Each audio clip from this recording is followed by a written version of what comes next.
ఆ మాజీ మంత్రి తీరు వల్లే అక్కడ గులాబీ కోటకు బీటలు వారుతున్నాయా? ఆయన ఒంటెత్తు పోకడలే కొంపముంచుతున్నాయా? స్థానిక నేతల్ని పట్టించుకోవడం లేదా? గ్రూప్ రాజకీయాలకు తెరలేపుతున్నారా?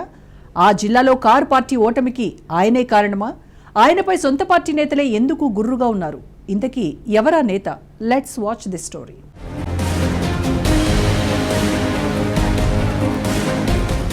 జగదీశ్వర్ రెడ్డిపై సొంత పార్టీలోనే విమర్శలు. స్థానిక నేతలను కలుపుకుపోవడం లేదు. గ్రూపు రాజకీయాలను ప్రోత్సహిస్తున్నాడు. మాజీ మంత్రి తీరుపై గులాబీ శ్రేణుల ఫైర్.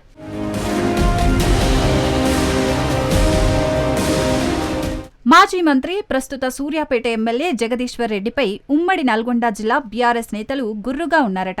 అధికారంలో ఉన్నప్పుడు ఇప్పుడు ఆయన ఏకఛత్రాధిపత్యంగా వ్యవహరిస్తున్నారంటూ నేతలు మండిపడుతున్నారట. స్థానిక నేతలను కలుపుకోకపోవడమే కాదు, నేతల మధ్య గ్రూపు రాజకీయాలకు కారణమవుతున్నారని ఫైర్ అవుతున్నారట. ద్వితీయ శ్రేణి నాయకులను అసలు పట్టించుకోవడం లేదట.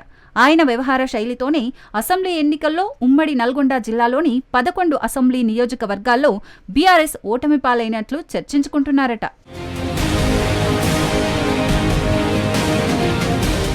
పార్టీ సమావేశాలకు సైతం ఉమ్మడి జిల్లాకు చెందిన మాజీ ఎమ్మెల్సీలకు, మాజీ కార్పొరేషన్ చైర్మన్లకు ఆహ్వానం ఉండట్లేదని ఇప్పటికే పలువురు గులాబీ నేతలు బహిరంగంగా విమర్శలు చేస్తున్నారు. తన వర్గానికి మాత్రమే సమావేశాలకు జగదీశ్వర్ రెడ్డి ఆహ్వానిస్తున్నాడని, గులాబీ దళపతి కేసీఆర్ దగ్గరకు కొంతమందిని మాత్రమే తీసుకుని వెళ్లాడనే టాక్ ఉంది. జగదీశ్వర్ రెడ్డి వ్యవహార శైలితోనే ఉమ్మడి నల్గొండ జిల్లాలో పార్టీ పతనమైందని సొంత పార్టీ శ్రేణులే విమర్శిస్తున్నారట.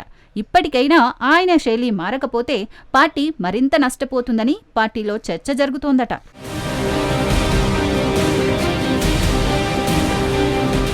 శాసనసభ ఎన్నికల్లో బీఆర్ఎస్ ఓటమి తర్వాత ఓటమికి గల కారణాలపైన తెలంగాణ భవన్లో నియోజకవర్గాల వారీగా సమీక్షలు నిర్వహించారు. ఈ సమీక్షలకు పార్టీలో ఉండే సీనియర్లకు సైతం పిలుపులేదట.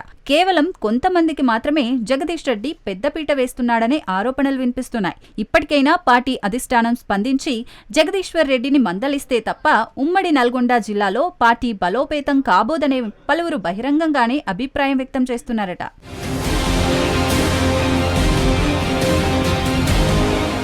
జగదీశ్వర్ రెడ్డి విషయంలో పార్టీ నిర్ణయంపై సర్వత్రా ఆసక్తి నెలకొంది. స్థానిక, మున్సిపల్ ఎన్నికల్లో బీఆర్ఎస్ సత్తా చాటాలంటే జగదీశ్వర్ రెడ్డి పెత్తనం తగ్గించాలని పలువురు ఇప్పటికే అధిష్టానం దృష్టికి తీసుకెళ్లినట్లు తెలుస్తోంది. లేదంటే స్థానిక సంస్థల ఎన్నికల్లో ఘోర ఓటమి మూటగట్టుకోవాల్సి వస్తుందని అభిప్రాయాన్ని వ్యక్తం చేస్తున్నారట వారు. జిల్లాలో తుంగతుర్తి మాజీ ఎమ్మెల్యే గాదరి కిషోర్ను మాత్రమే ఆయన కలుపుకొని పోతాడట.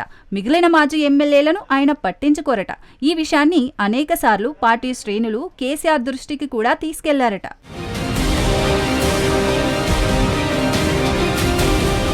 జగదీశ్వర్ రెడ్డి వ్యవహరిస్తున్న తీరుతో ఉమ్మడి నల్గొండ జిల్లాలో బీఆర్ఎస్ కు నష్టం కలుగుతోందని పార్టీ వర్గాల్లో జోరుగా చర్చ జరుగుతోందట. ఆయన మాత్రం కేసీఆర్ కు తనే అత్యంత సన్నిహితుడినని, ఉమ్మడి నల్గొండ జిల్లా బీఆర్ఎస్ లో తాను చెప్పిందే వేదమన్న రీతిలో వ్యవహరిస్తున్నారట. హుజూర్ నగర్ మాజీ ఎమ్మెల్యే శానంపూడి సైదిరెడ్డిని ఆయనే స్వయంగా బీజేపీలోకి పంపించాడనే ఆరోపణలు వినిపిస్తున్నాయి. సూర్యాపేటలో జగదీశ్వర్ రెడ్డి పెద్దగా చేసిందేమీ లేదని, ఆయన గెలిచినప్పుడు బోటాబోటీ మెజారిటీతోనే గెలుస్తున్నారనే విమర్శలు కూడా ఉన్నాయి.